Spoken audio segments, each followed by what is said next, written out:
Golden State Media Concepts Baseball Podcast. We cover everything Major League, from spring training to the World Series. We've got your favorite club covered, from New York to Boston to LA. This is the Golden State Media Concepts Baseball Podcast.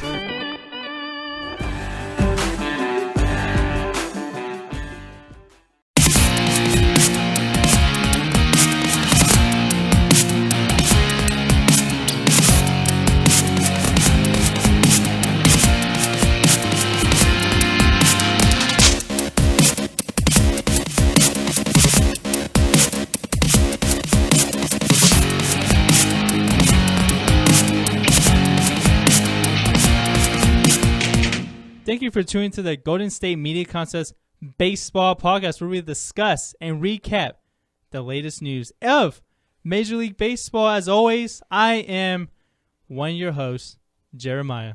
I'm Ben, the other host. The other one. I'm the other guy.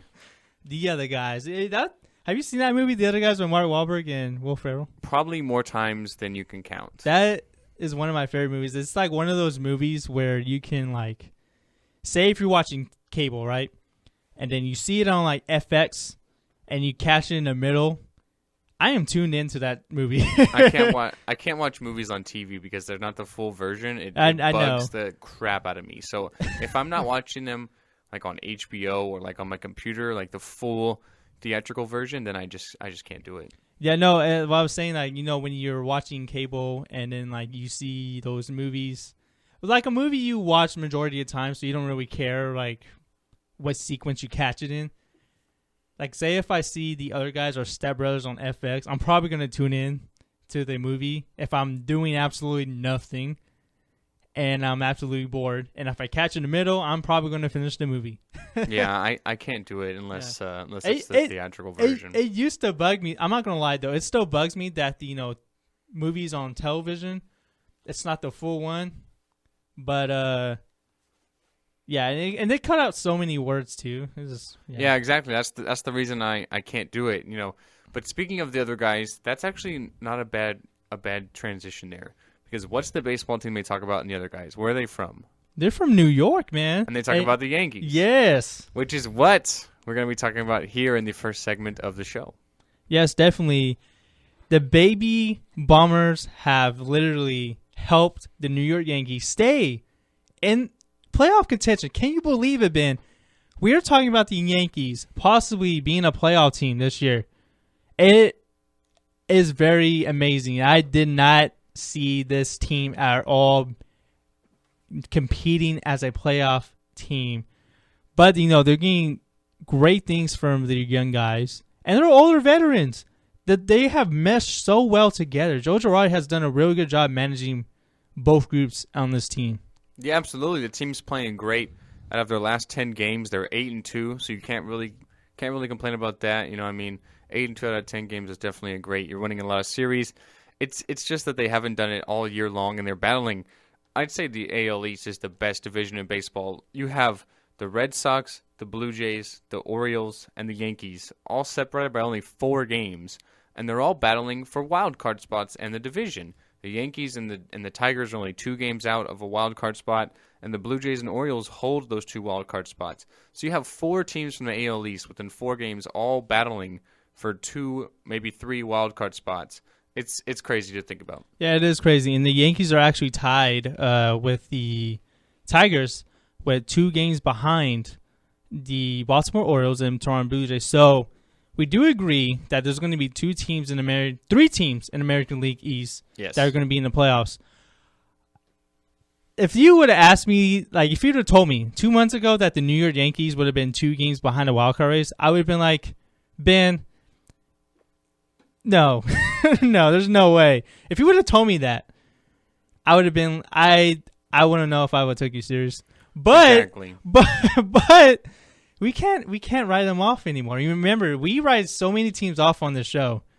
We write so many, and the Yankees were one of them. We love what we were seeing from their, their younger guys, like Gary Sanchez, Aaron Judge, who struggled for the past couple of weeks, but, he was given a rest and has played pretty solid again. You know, Tyler Austin, he's played well at times. You know, you got guys like Martin Sher, who hit a grand slam for the win a couple of days ago. And, you know, and Jacoby Ellsbury, you know, he's platooning. But, you know, when he's in the lineup, you know, he is very solid and he's an impact player. So, yeah, we can't write him off anymore. And the reason why I wrote him off was because of their pitching rotation. You know, I didn't think they had good pitching at all, but they've been pretty okay. And I think it's because their offense has been really good. That's all it is. Their bats have come alive at the right time. Yeah, absolutely. And you talked about where they are right now. If you would have said, you know, if you're a Yankee fan, if you're a member of the organization, okay, it's going to be September 14th, and you'll be 2 games out of a wild card spot. You would take that all day. Oh, yeah, by far. Because they were definitely sellers of the trade deadline. They got rid of Carlos Beltran, got rid of Aroldis Chapman, got rid of Andrew Miller.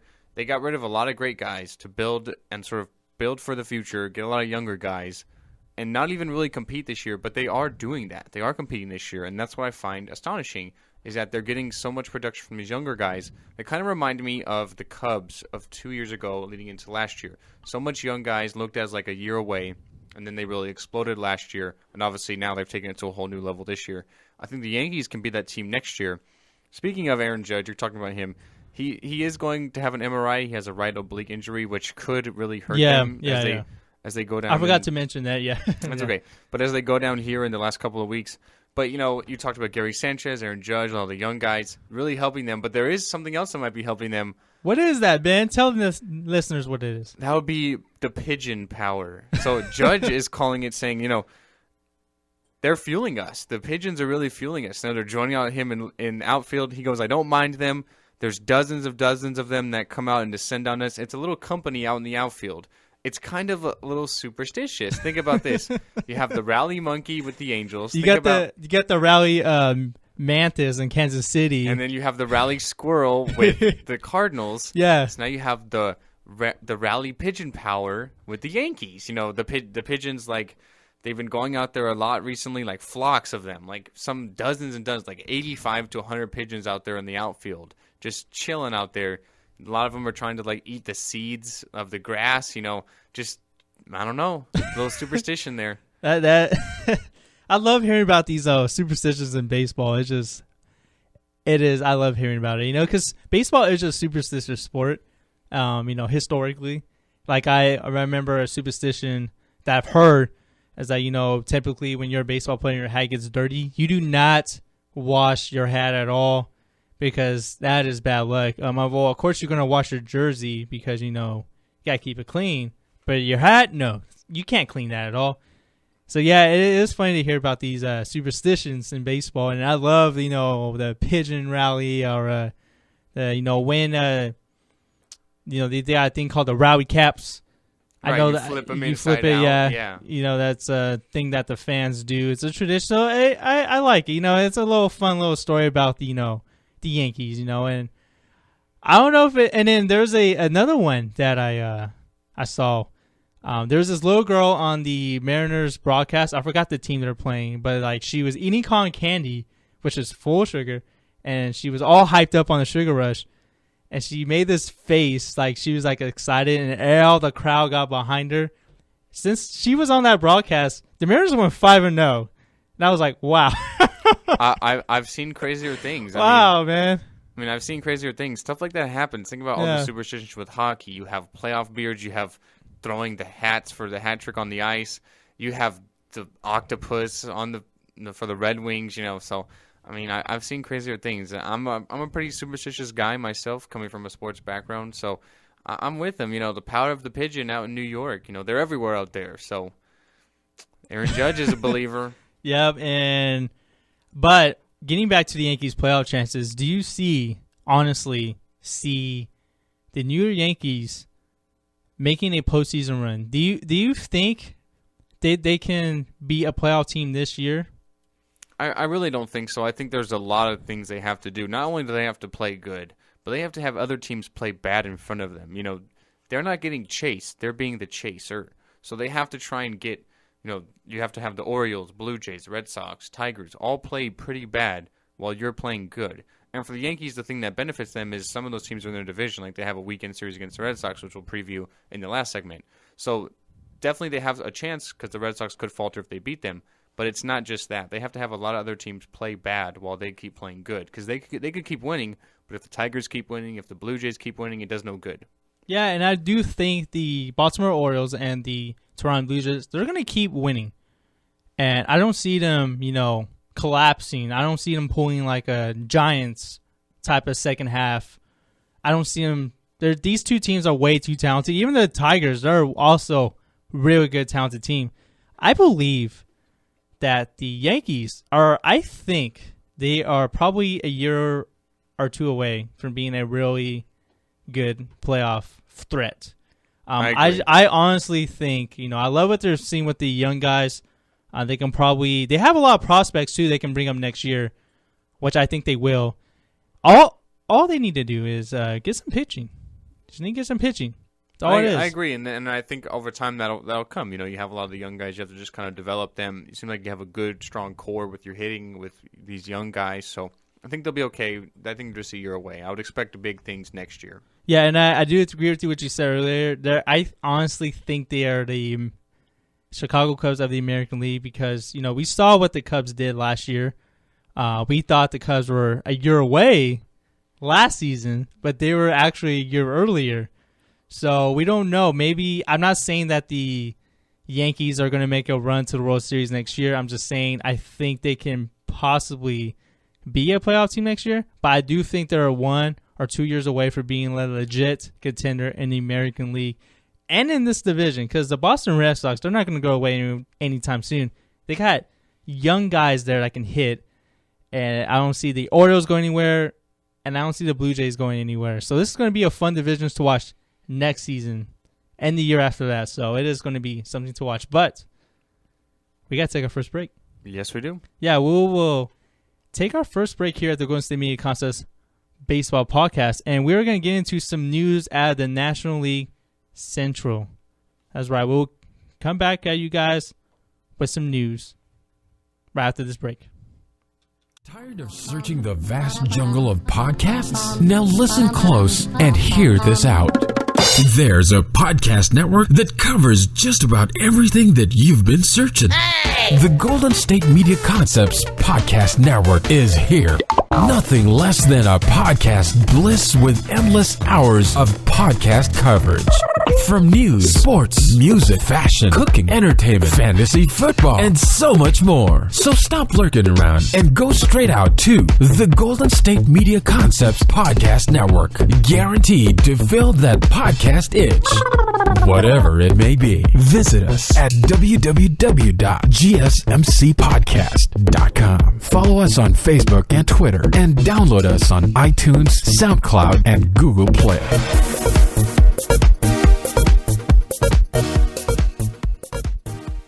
Welcome back into the Golden State Media Concepts Baseball Podcast. A few weeks back, Jeremiah, we talked about Pirates pitcher Gerrit Cole going to the DL with an inflamed elbow. Well, things got a little worse today. They actually put him on the 60-day DL, which is going to end his season as a Pittsburgh Pirate this year. Yeah, unfortunately, it doesn't. And we actually talked about the Pirates' playoff hopes, last week, actually, about them with that 8-game losing streak. And then I told you they would beat the Cardinals on Roberto Clemente night, and they did. They did, yeah. You sent me a tweet about it, and I'm like, bro, it's just one game. But still, I told you it would happen. Yeah, you did. I admit that. But yeah, man, it's been a brutal season for the Pirates, and it's been just brutal, man. They just couldn't put together a win for like literally like a week and a half, practically a week and a day. I might add, and then like their pitching rotation, it's not the same as it was in the opening day. Gerrit Cole was the ace of the staff. He was the only pitcher on this staff that was on the pitching rotation on opening day roster. They don't have anybody on that opening day roster in the pitching rotation. Not anyone. And Andrew McCutchen having a really down year. They're getting really good production from Starling Marte and Gregory Polanco, who are practically the future of this franchise. Andrew McCutchen, I don't know. His days may be as being a productive outfielder. I'm not saying they're done, but he has really regressed this season. Maybe on the decline a little bit. Maybe. And I'm not saying his days are done. He can still be a valuable player on this team, but I don't know if he's going to be the MVP caliber player like he was like 2 to 3 years ago. Remember, just last year he had a slump. He still was really good, but it wasn't as caliber as his MVP season. And yeah, I'm not going to say Andrew McCutchen is his career is done or nothing like that. I'm not going to overreact, but yeah, he's definitely on the decline. But lucky for them, they got 2 other guys on the outfield that have been really great. Gregory Polanco and Starling Marte. I love what I'm seeing from both of these guys in the Pirates.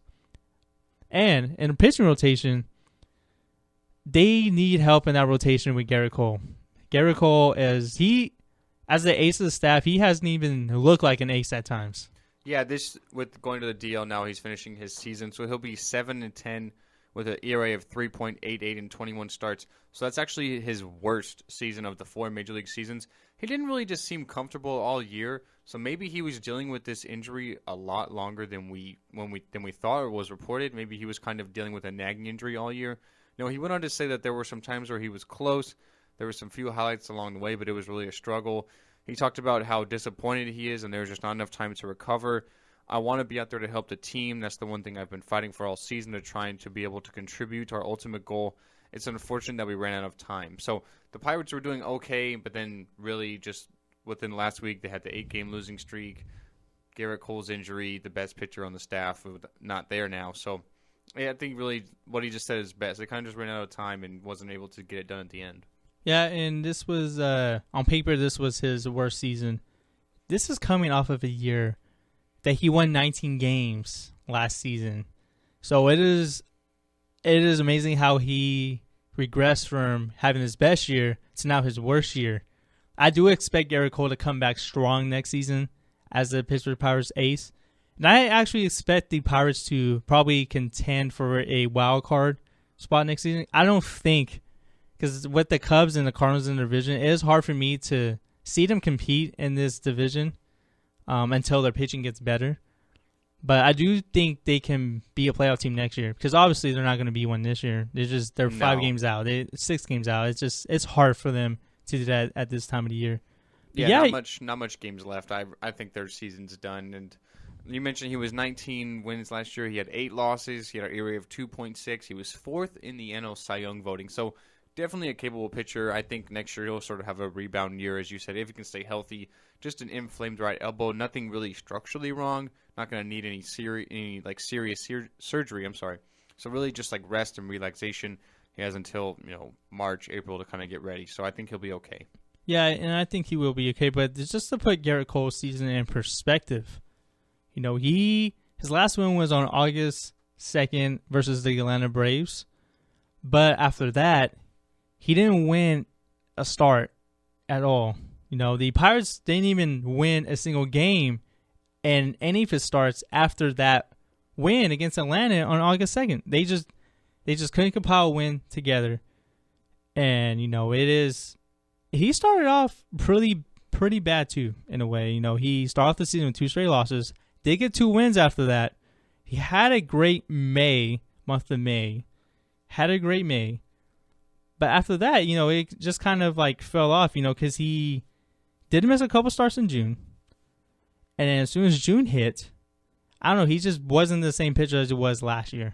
Yeah, that's why it leads me to believe maybe he had sort of a nagging injury. Maybe he had this going on a lot longer than he sort of reported. Maybe he was trying to fight through it and didn't really come out about it and be honest. Who knows? We'll have to wait and see. Yeah, we have to wait and see. But I do expect Gerrit Cole to come back strong next year. And who knows, maybe the Pirates can be a playoff team next year. But we're going to have to take our second break, Ben. And we're going to preview some upcoming series this weekend. We got a lot of huge series this weekend that have playoff implications. And Ben and I will discuss multiple series coming up this weekend here at the Golden State Media Concepts Baseball Podcast. We'll be right back. The you want to be healthier, yet you just don't know what to do. All these shows telling you this and that, but nothing seems to work. Well, listen close. Golden State Media Concepts has got something great for you. The Health and Wellness Podcast dedicated to workout trends, healthy eating habits, diet, and everything about healthy living. Join us in our banters as we help you not just live life to the fullest, but live it to the healthiest.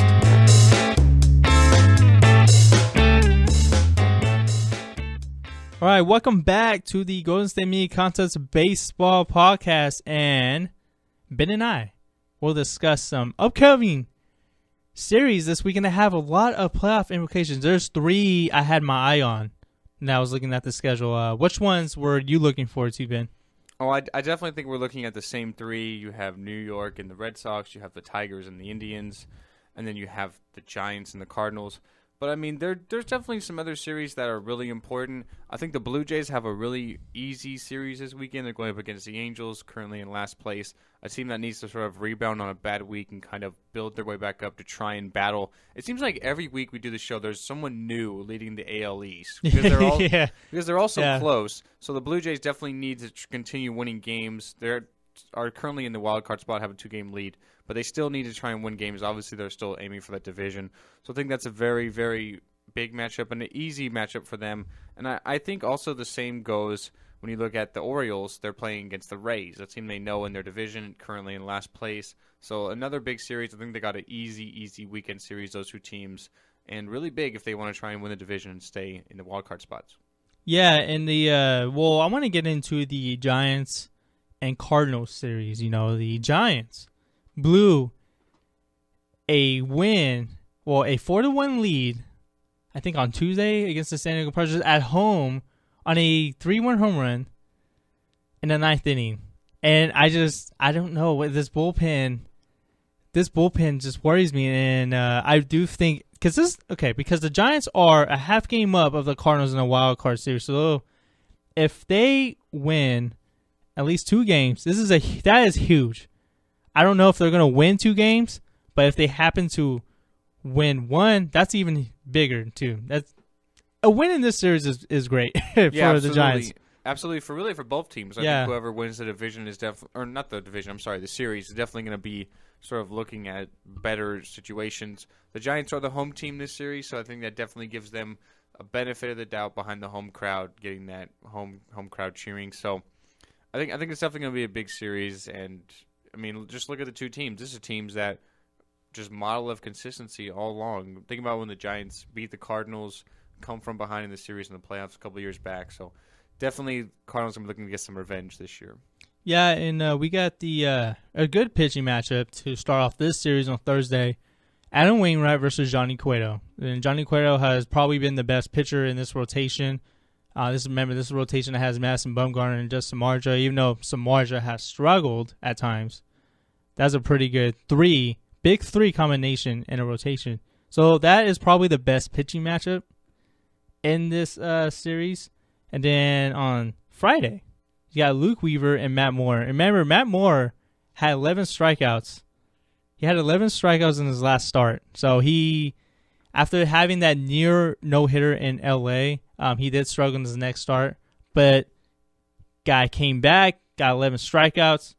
Really big game for Matt Moore, who got traded to the team for Matt Duffy, a fan favorite, which is a trade I didn't like. But Matt Moore has been good at times. And then on Saturday, we got Mike Leake versus Jeff Samardzija. And then on Sunday, for the finale, we have Jaime Garcia versus Albert Suarez. So, yeah, the Thursday game in this series is probably going to be the best pitching road matchup. That is Adam Wainwright versus Johnny Cueto. Yeah, definitely I agree with you on that one. I think that's definitely a big 4-game series. You know, I think if a team can win 3 out of the 4, definitely looking in good situation for the postseason run.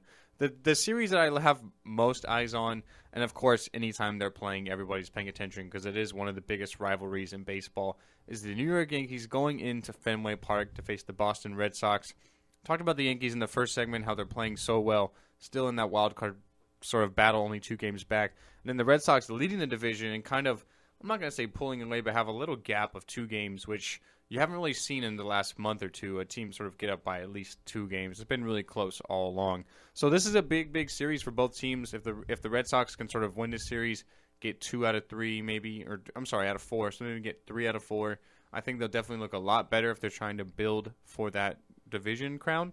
And then if the Yankees want to have any chance of getting to the playoffs, they have to win at least 3 games, in my opinion. No, this is a very important series for the Yankees. I think it's more important for the Yankees because I think the Boston Red Sox are going to make the playoffs. But the Yankees, I'm still not completely sold on it, even though they play so well. So that's why I think this is a very important series for the Yankees. And if they can take 2 out of 3 in this series, that is huge. That's huge. That is huge. And looking at these pitching matchups for the this rivalry, this historic rivalry, you got Luis Cisa versus Clay Buchholz, which is Cisa has played really good. Buchholz, he's been up and down. We don't know which Buchholz we're going to get. He's just not the same pitcher he was like 3 years ago. And he did start. And he did start the season in the pitching rotation for Boston, but they get demoted to a reliever role, but then all of a sudden got back in the pitching rotation. And then the next matchup is you got Brian Mitchell versus David Price. So I kind of see this game going to Boston because of David Price. David Price he has had a up and down season, but he is come on strong lately, and I do expect the Boston Red Sox to win that game of the series. And then on Sunday, I had a CC Sabathia versus Drew Pomeranz. CC Sabathia, he did play. He's been really inconsistent, but has played okay lately. And Drew Pomeranz coming from San Diego, he hasn't looked like the same pitcher in San Diego, but you know what? It doesn't have to be. He has a great offense behind him. I'm most likely excited to see these 2 young lineups of guys going head-to-head against each other. That's the thing I'm looking forward to in this series this weekend. Yeah, it's definitely a series that you have to look at and sort of pencil in as the biggest series of the weekend, in my eyes, for both teams, really. No, I think it's the biggest series probably in baseball because it's because the Yankees are all of a sudden relevant again. That's what makes this series so pretty much the biggest one. Both these teams are relevant, and when these teams are relevant, this is a fun rivalry to watch on TV. Yeah, definitely. Yeah. And then the last series I'm really looking at, and that could have the possibility of having some big implications, is the Indians and Tigers series. The Indians do have a 6-game lead in the division over the Tigers, so they do have quite a bit of room to make up to the Tigers. So I think any way they can sort of challenge for the division, I think they would have to sweep the Indians here, which I don't see happening. I think the Indians are too strong of a team to get swept like that. But the Tigers still in a good position for a wild card berth, so they have to compete here in the series against the best team in their division. Yeah, and what makes this series important is that the Tigers are also 2 games behind the wild card in the wild card standings. Yeah, I don't see the Tigers sweeping the Indians. The Indians earlier we thought Indians were the best pitching rotation in baseball, and they kind of have been inconsistent since that time.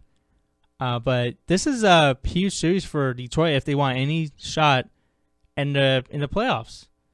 And looking at the first pitching matchup is Justin Verlander versus Corey Kluber. I think that's a huge pitching matchup on Friday. It's definitely a big matchup, yeah. Definitely.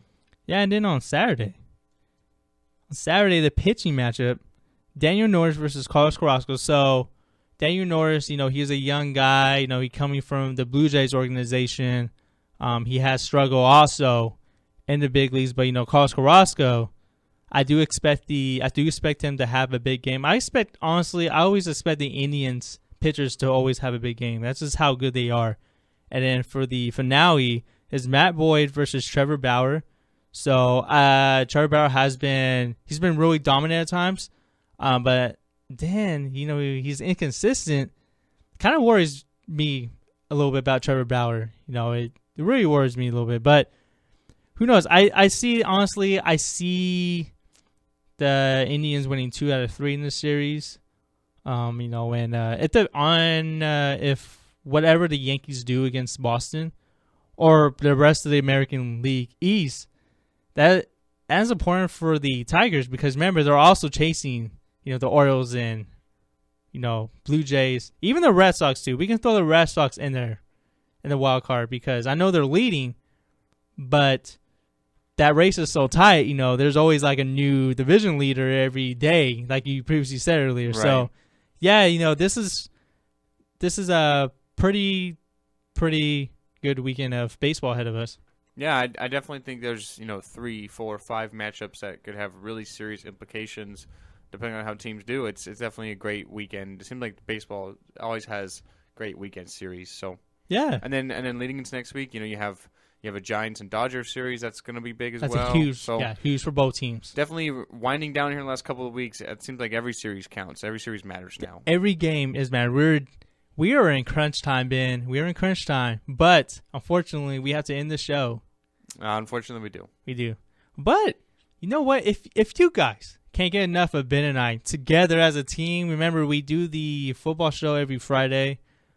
For you football fans out there, we are not deep into the season. We just started the NFL season, but you can catch this show on a variety of platforms on Google Play, iTunes, Stitcher, SoundCloud, and YouTube, as well as on our website at gsmcpodcast.com. You can listen to this show, Ben's soccer show with Alex, and the sports show with Alex also. Woo! Yeah. Ben's excited. I love soccer. Champions League today, I'm excited. Oh, man. Trust me, Ben doesn't shut up about soccer at all. I live for it. But you can also follow us on Twitter at GSMC_baseball and on Instagram at the same handle, that is at GSMC_baseball. You can also like us on Facebook at the Golden State Media Concepts Baseball Podcast, and we'll be back next week, guys. That's right. Back next week, recording 2 more episodes on Wednesday. Yep. See you guys next week.